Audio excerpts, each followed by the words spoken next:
ఈరోజు నేను పాలకూరతో అయితే జ్యూస్ అయితే తయారు చేస్తున్నాను.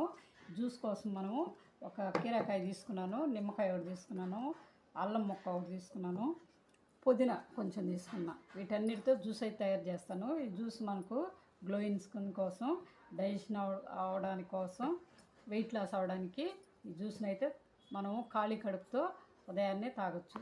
ఈ జ్యూస్ని ఏ విధంగా తయారు చేయాలో నేను చూపిస్తాను. చూడండి, ఆకుకూరని శుభ్రంగా ఉప్పేసి నీట్గా 2-3 సార్లు కడుక్కోవాలి. ఎందుకంటే మందులు వేసి పండిస్తారు కాబట్టి వీటిని నీట్గా 3-4 సార్లు ఉప్పు పెట్టి శుభ్రంగా కడుక్కున్నాను. తర్వాత కీరకాయ కూడా కడుక్కున్నాను. చూడండి, ఈ విధంగా ముక్కలు కట్ చేసుకున్నాను. ఇప్పుడు అల్లము, నిమ్మకాయ అంటే లాస్ట్లో పిండుకునేటప్పుడు చూపిస్తా. దీన్ని అయితే జ్యూస్ తయారు చేస్తారండి. ఏ విధంగా తయారు చేశాను చూడండి. చక్కటి జ్యూస్ అయితే రెడీ అయిపోయింది. డీటాక్స్ జ్యూస్ ఇది.